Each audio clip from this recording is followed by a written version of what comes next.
And before we get into the operationalization of recovering an environment, we got to make sure we have an environment to recover too. So maybe talk to us about the preventative things that need to be in place even before getting to the next step.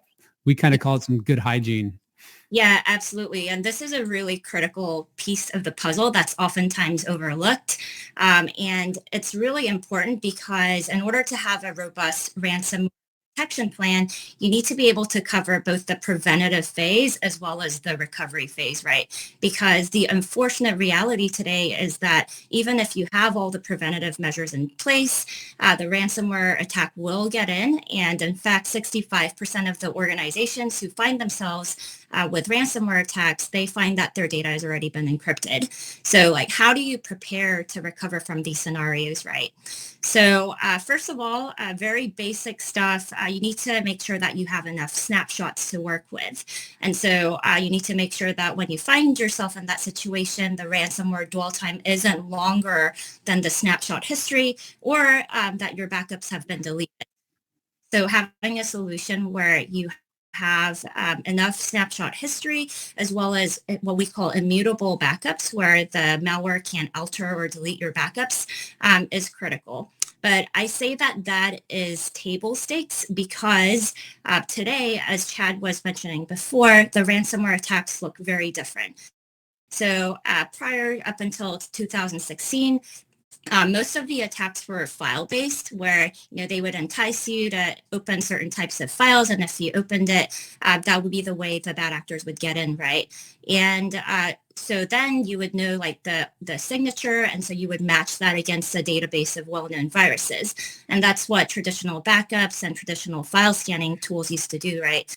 And so their recovering from that was pretty easy because you would just match the virus against this well-known database. And if there was a match, then there was an infection. If there wasn't, then that was a clean point that you could recover back to. But then starting in 2017, we started seeing modern ransomware emerge. And so these are all the things that Chad talked about in terms of anomalous behavior, fileless attacks where the attacks are living in memory. They're going after things like PowerShell scripts, Windows registry, or in the case of the notorious Log4j attack, Java libraries. And so you can scan all the files you want, but you're not going to find anything because these are not file-based.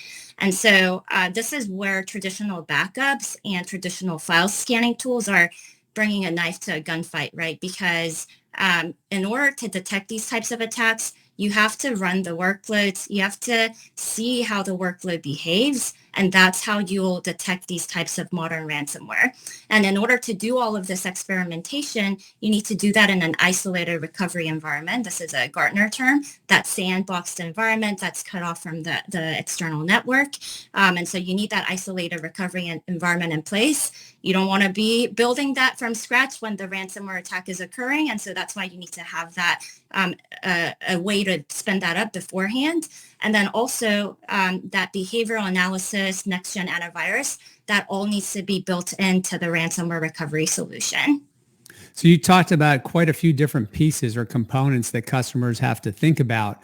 And maybe, and I think you touched on it a little bit, but it'd probably be worth making the point, the complexity of the environment that has to be recovered and the number of steps that have to be considered at a time when there's probably immense pressure from management, from security ops, from compliance saying, we got to get the business running again. So how, what are some of the key components to be able to deal with that situation? How do customers kind of think about that?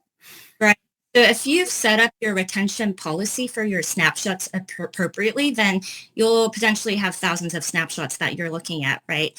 And so knowing where to start can be a very daunting task. And so helping with that identification process is one thing that we do, as you'll see in the demo later on. And then we also spin up an on-demand, fully managed, isolated recovery environment where customers can do that staging and validation of the recovery points. And then we also automatically inject the antivirus, next-gen antivirus and behavioral analysis to be able to properly validate those recovery points. Because as I mentioned before, most attacks these days, they're fileless. And so you need to be able to observe that workload using AI ML in order to be able to detect these modern forms of ransomware. So those are things that we've all built into the solution. You need to be able to streamline and automate it. And so we have an end-to-end ransomware recovery workflow that guides you step by step through the entire process. And this is a team effort, right? It's primarily led by the infrastructure team generally, but then the security team and everybody else in the organization needs to work together. And so that's where we have capabilities like badging and other things that help these teams collaborate with each other so that they can predictably home in on the best recovery point and then restore that back into the production environment.